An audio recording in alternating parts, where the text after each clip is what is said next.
welcome to the Athlete Lab podcast. I'm your host, Phil Osaer. Each week we dive into the stories, habits, mindsets, and everything else that drives elite performance in sports. This week we're joined by Cam Fowler. Cam's played over 1,000 games in the NHL, came into the league as an 18-year-old, established himself, and has done a great job staying healthy, creating roles for himself, and being one of the most relied upon defensemen in the National Hockey League.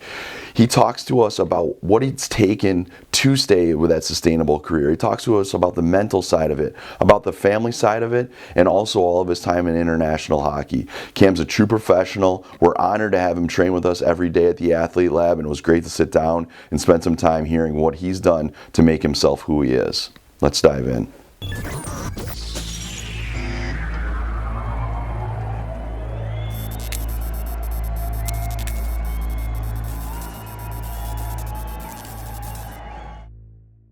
Welcome to the Athlete Lab podcast. Today we're joined by Cam Fowler, NHL veteran, who comes back to train every summer with us. So thanks a lot for coming, Cam. Yeah, no problem. Good. So summer training, you're here, you're back in Detroit. Obviously, you've lived in Anaheim for a long time, but you always come home for the whole off season? Yeah. I've ever since I was a rookie in the league, I've always tried to come back here and spend time here with my family, and spent a lot of time with Joe, and I feel like I have a good setup here that helps me get ready for the upcoming season. So we always try and come back here and get at least a few good months in and enjoy the Michigan summer. Yeah, no, it's good that you come back here. Joe obviously does a great job at 2SP at the Athlete Lab. There's a lot of pro players and stuff, but Detroit area kids seem to come back to this area. So your family comes back. Do you have kids? Yep. Yeah, I have 2 kids. I have a 3-year-old coming up on 3.5, and then a 4-month-old. So 2 boys. So we're obviously very busy. And then one of the great things about Michigan is there's so many pro level hockey guys in this area. So there's lots of good skates. Good options for training. Obviously, I've been with Joe for a long time, but just a lot of really good players in this area. And then, Michigan's a beautiful time in the summer too with the lakes and the golf. So it's a great place to spend the off season. Absolutely. So good to know we got a couple more hockey players coming up here in a few years. So that's good. We'll see. Yeah, we'll see. Hopefully. Yes. Talk about the training. So you've been in the NHL. You played over 1,000 games. Congratulations, by the way. That's a hell of an accomplishment. Yeah, thank you. The training, how has it changed since you came in the league and as you evolved as a young player? But what are players doing now that they weren't doing back then, and what are you doing specifically? Yeah, I think it's changed a lot. I mean, I know the technology has come so far, even since I first started working with Joe. A lot of the things that he has in there now with the lasers, so the sprint stuff we're doing, the change of direction, and then along with that, the recovery and everything too. There's a lot more data out now about the cryotherapy, the saunas, the cold tubs, the plunges, all that stuff. So the great thing about Joe is he's evolved over time. I think he spends a lot of time reading and researching the things that he's doing, and he's not afraid to learn from somebody else or take somebody else's research and make it into his own here at the lab. So it's one of the reasons I've stayed with him for so long. I think he is the perfect person to help me prepare for every season. And as that's gone on, my programs have changed a lot as well in the summer. So I just have a lot of trust and faith in him and his team that they'll get me ready. And they're always keeping up with things and how the trends are changing in the workout space. Yeah, I've always thought that the people who are the best at their job, they're always trying to learn, they're always trying to get better, they're open-minded, and that's definitely how Joe is. Yeah. So you come back, your durability has been one of your trademarks in your career, which is incredible, and obviously your mobility. You get back from the season. How do you kind of coordinate with the trainer with Anaheim for so long, or this year with St. Louis? How do you kind of relay what you've done and then kind of keep the ball rolling when training camp starts? Yeah, so I think a lot of the emphasis nowadays is really on the player. I think the training staff in St. Louis and Anaheim, they can help facilitate things, and I think it's more about being with them in the regular season and them helping us with injury prevention stuff or conditioning and stuff in the season. But I think a lot of the guys now have their trainers in their hometowns, and they communicate too every once in a while with the team trainers to make sure that they understand what we're doing. But I think it's really the majority of it, the emphasis is on the player to make sure that he's doing what he needs to do to be ready to go. And then, but as that's gone on, Joe's always been in communication with the other guys and, hey, this is where Cam's at, or maybe here's a couple deficiencies that he has, like just to be aware of going into the season. So there's a little bit of give and take with that, but Joe's always been receptive to that. So when you get to the training, the on-ice stuff, that's one portion. Talk a little about nutrition. To play as long as you have and stay healthy, like how much do you focus on that, and what have you learned in that kind of realm? Yeah, so that's another part I think that has grown a lot over the last few years. I think, I came in at a young age, and I quite frankly didn't have any understanding really of how to eat properly. I was just a young kid, and I was burning so many calories. It was pretty much just whatever I could, get my hands on, I could eat. And that's, as a young 33-year-old now, it's not the case anymore. So I think the trainers in the pro space have learned a lot more about that. And I know our guy in St. Louis, he actually controls the meals for us. So he's doing the meals at the practice rink and on the plane, and trying to make sure that we're getting the stuff we need to help our performance. And then just kind of taking some of that, talking with them and taking it home with me and trying to make sure I eat as clean as possible is a little bit harder these days with two boys. Sometimes it's a case of just trying to feed yourself, making sure that they're taken care of as well. But it's something that's changed over time, and I'm sure it'll continue to do so. It's hard to avoid not eating the chicken nugget scraps and that sort of thing. Yeah, you have a couple on the side, and they're all done. Sometimes you just can't help yourself. Yeah, I get that. So let's go back to the beginning of your career. You play at the program, play for Honey Bake, go to the program, kind of that track that kids in this area especially dream of. Then you decide to go to Windsor, go to Major Junior. Yeah. What was that whole decision like, and what have your thoughts been now that those rules have changed?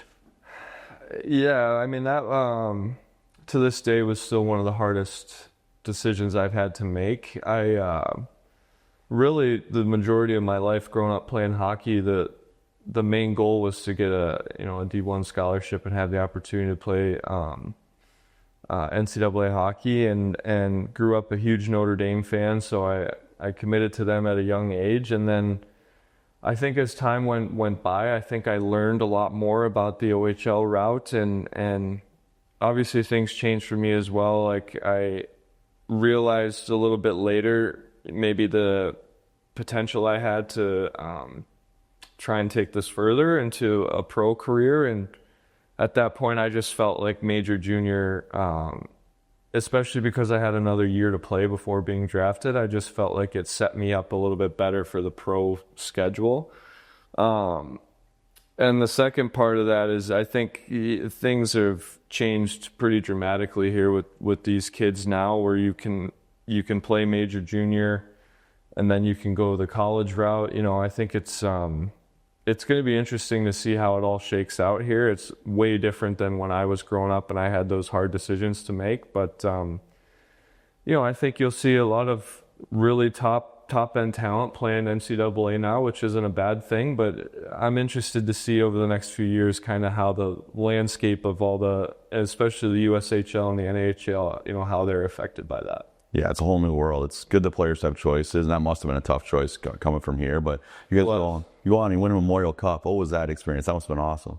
Yeah, it was incredible. And, I think I was trying to prepare myself as best I could for an NHL schedule. And I think with World Juniors that year, I played, over 100 games that year. And whereas college, I think, top end maybe would have been 40 or so. So that was a big deciding factor for me. But we had those guys had won the Memorial Cup the year before, and I came in. We had an unbelievable team. Taylor Hall, Ryan Ellis, Zach Cassian, Eric Wellwood, Adam Henrique, Philip Grubauer. The team was pretty special. So I was happy to be a part of it, and we were able to get the job done again. So that was back-to-back for those guys and just one for me. But amazing team and an amazing experience for me. So that team would have made the playoffs in the NHL a couple years later. Yeah, looking back on it, it was a pretty special lineup for, especially in juniors where the talent can be spread out a little bit. This was a special group. So you go from there and you make the team in the NHL. One of the few guys who gets to go right to the league from junior. Yeah. What was that like? How did your game have to evolve? What were some of the habits you immediately had to change when you got there?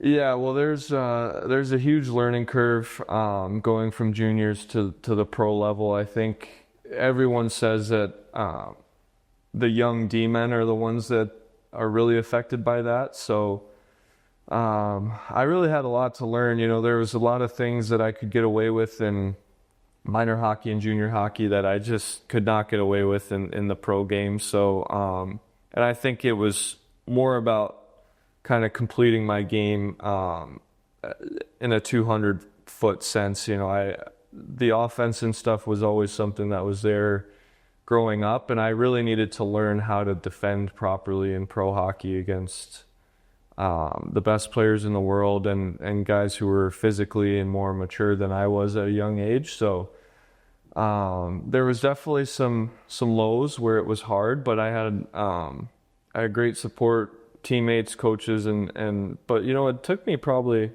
4 or 5 years to really feel comfortable in defending and playing a complete 200-foot game. It took a long time. You were getting some pretty tough matches, as I remember watching early in your career. You're in the tough matchups as an 18, 19, 20-year-old in the NHL. That's real, and it's a quick learning curve. It is, yeah, it is, and I'm grateful to the team for staying patient with me, and I always had the support of the coaching staff and the management there, and I think everybody knew that it was going to be a learning curve, and you have to go through those growing pains to come out on the other side. But I feel like it helped prepare me to be a more complete player later on in my career, where I feel like now I have a good understanding of what that takes. So say there's a guy training with you at the athlete lab and he's in that same situation. He's 19, he's going to a second camp, really wants to make the team. What advice would you give, specifically defensemen? Like what advice would you give them going into camp? From a training standpoint, from how do you handle yourself, like all of those things that good pros seem to know. Yeah, I think that's a tough question. I think I would say first and foremost, go in like with a good attitude, with kind of your ears wide open and try and absorb all the knowledge that is coming your way, because whether it's your first or even your second or third training camp, if you're a bubble guy or a guy that's trying to make a really good impression, it can be pretty overwhelming stepping into the building with all these guys who have been there a long time, and you're just trying to make a name for yourself. So I would just say listen and ask questions, try and have a great understanding of what it takes, not even just individually, but what the team goals are and how you can kind of fit into that whole scheme with the team. And I think just try not to put too much pressure on yourself right away. Like trust your abilities, trust the training that you've gone through, and go out and try and just make it a good positive experience, and don't have too many expectations, I think. And it's the best league in the world, and it takes a long time to get comfortable in that. So you touched on a lot of things that kind of it goes to mindset to me. So do you work with somebody for like mental training, sports performance training? Is that something that you've dabbled in your career? I do, yeah. I have mental performance coach. I've been working with him probably close to 2 years now. So it started on a little bit later in my career, but I think that kind of space has taken off a little bit more now recently, where I don't know if it was that accessible when I was a little bit younger, but just the way I'm wired, you know, I can be a little bit of an overthinker. I can be my biggest critic, and sometimes that's a good thing, but you know, it can be a negative thing sometimes. So he helps me. Normally during the season, I talk to him once a week or so, and it's not even always about hockey. You know, it's just there's bigger things in my life now that mean a lot to me as well. So trying to find that balance, but he's helped me out a lot and helping me kind of stay level-headed and understand what's important in this world now, and he's a big part of that. Yeah, having 2 young kids at home and running a power play in the NHL, those are both challenging. Yeah. They both have their unique set of challenges for sure. Any particular tool that he's given you that like really resonates, like something that you lean back on that you know, maybe others can learn from? Yeah, I think everyone's going to be different in terms of what works best for them. I think for me, we worked a lot on just writing things down. So I would have the tendency of, you know, if I had an off night or a bad game or something, I would take that home with me and bring it around my family and my kids. I just couldn't let it go. And it's something about putting your thoughts and what's going on in your head onto paper. It's kind of like a way to flush it out of the system sort of thing. So I felt like that helps me a lot. And then, you know, a lot of positive kind of self-talk as well, mixed in with some visualization. That's more like pregame stuff, but those are a few things that have made a difference in the last couple of years for me. That's great to be able to kind of use all those tools and be effective. And to your point, you get home and you can be a better person, more, you know, under like control in a ways, right? Like real pressures. Yeah, for sure. It just got to a point where I was frustrated that I was still frustrated about the game. You know, I wanted to be there with my kids and my wife, and hockey is my profession and I care about it deeply, but there's something to be said about, you know, having that mindset while you're at the rink, which is great, and you can kind of flip a switch and go into that. But when you're at home, you know, I'm not the hockey player at home. You know, I just want to be the dad and the husband, and so separating those two has been helpful for me the last few years. Yeah, that's great. So you spend your whole career in Anaheim, probably have tons of good memories, and you find out just before Christmas that you get traded to St. Louis. And Doug Armstrong, to me, is one of the best in the league. He's a great person. He's doing great things as a GM kind of repeatedly. So what was like talking through that? You get that phone call, you get there, that time of year, it's real. Yeah. But you're also kind of in a fresh start, and you made Doug look really smart right off the bat. So that was impressive. Yeah. Oh, thanks. I appreciate that. It was crazy. Probably one of the craziest stretches of my career. I'm lucky and thankful that I had so many good years in Anaheim, but I think it just got to the point where for me personally and for them and their growth as trying to get younger, that maybe it was just the right time for both of us. So it was difficult for sure. You know, the 2 or 3 weeks leading up to the trade, I felt like something was kind of on the table and it could have happened at any point. So I'd be lying if I said I wasn't thinking about that a little bit. And once it happened, you know, I got the call, I think it was Saturday morning, and I was in Columbus. I had to pack up all my stuff, grab my gear, which was at the Columbus rink already, and I had to catch a flight in 2 hours to meet the team in Dallas so that I could play that night. So,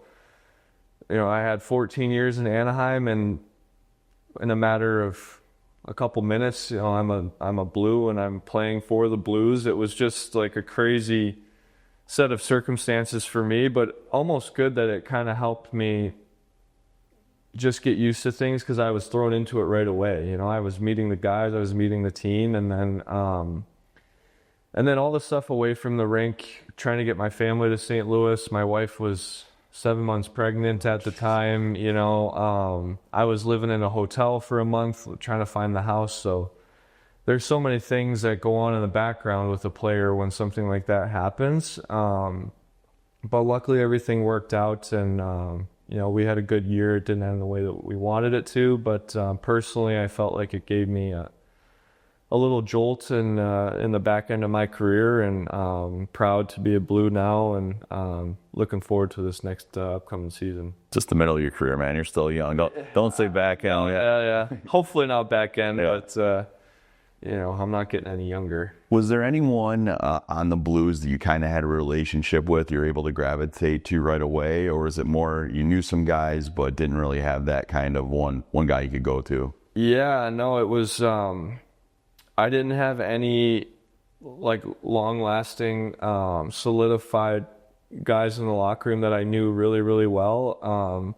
Justin Falk, I've spent a little bit of time with through USA stuff, and we were at the Olympics together. So he was probably the only one, but the rest were all brand new. And I can't say enough about the way that group welcomed me into the locker room and made me feel like a part of the team right away. And I think that made the transition a lot easier for me, because honestly, I was nervous about spending so much time in one place and all of a sudden changing, and how I would fit in and how that whole process would work. But I think for me, and talking with the guys, like, it was just a good fit and maybe what the team needed at that point, and definitely what I needed in my career as well. So it just ended up being a really good fit. Yeah, lots of fan bases were disappointed when they found out that you weren't coming to them, I'm sure, but glad to hear it was a good fit. Well, good luck this season. Thank you. Really appreciate you taking the time to share your career with us. Of course, happy to do it.